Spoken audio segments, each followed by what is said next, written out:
Hi. Sorry for the curious set. I'm in the hospital, cardiothoracic surgery, and they're not coming to help because I'm being punished for having argued. There have been massive cutbacks in Spain over the last 15 or 20 years.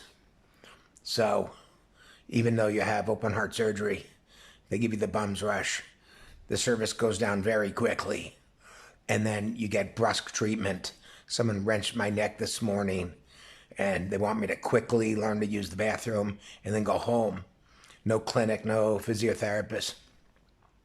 So when I got into an argument with the doctor, because I don't like know-it-all doctors, she told me she was an expert in drugs, because I'm a proponent of the use of euphoric drugs for people who have suffered, major surgery or burns, because I figure, why should we go 2 weeks at the worst time of our life without a smile on our face? And if you can use euphoric drugs for even a couple of hours, and I could smile and listen to some beautiful Bach music, why not? Have something to look forward to at the end of the day. And doctors here always say the same thing. It's against the law. Which is like the idiot in It's a Wonderful Life. You can't commit suicide. It's against the law. It turns out she's not an expert. She doesn't know anything about the psychopharmacology of psilocybin mushrooms or MDMA or anything for that matter. She just knows what she knows. She's a tech.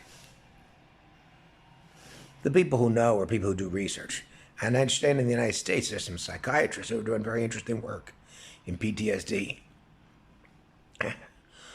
Sufferers of PTSD using euphoric drugs. From my experience, euphoric drugs don't seem to carry a lot of side effects. They're not addictive. They're certainly not addictive, because if I ever use one, I don't want to go back to it for a long time. It's wonderful, and afterwards, when it wears off, I hardly remember it as more than a dream. I think it would be very useful in a hospital. People in pain.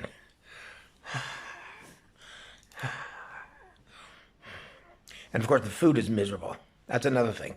What consolation do you have in a hospital, except maybe a decent meal?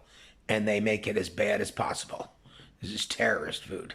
Only worse would be in prison, I guess. Miserable food. Fish that tastes like it was picked up off the beach dead, sitting in its own juices for hours, served with a puree that has no cream or milk. It's just, machined and gooey. Everything is disgusting as possible. Right when you need appetite, right when you need nourishment, right when you need a reason to smile, you don't get one. So here it is, 15 minutes. I rang, I said I needed 5 things. I'm 1 week into cardiothoracic surgery, and this is the treatment. I wonder what it's like in the States. Let me know.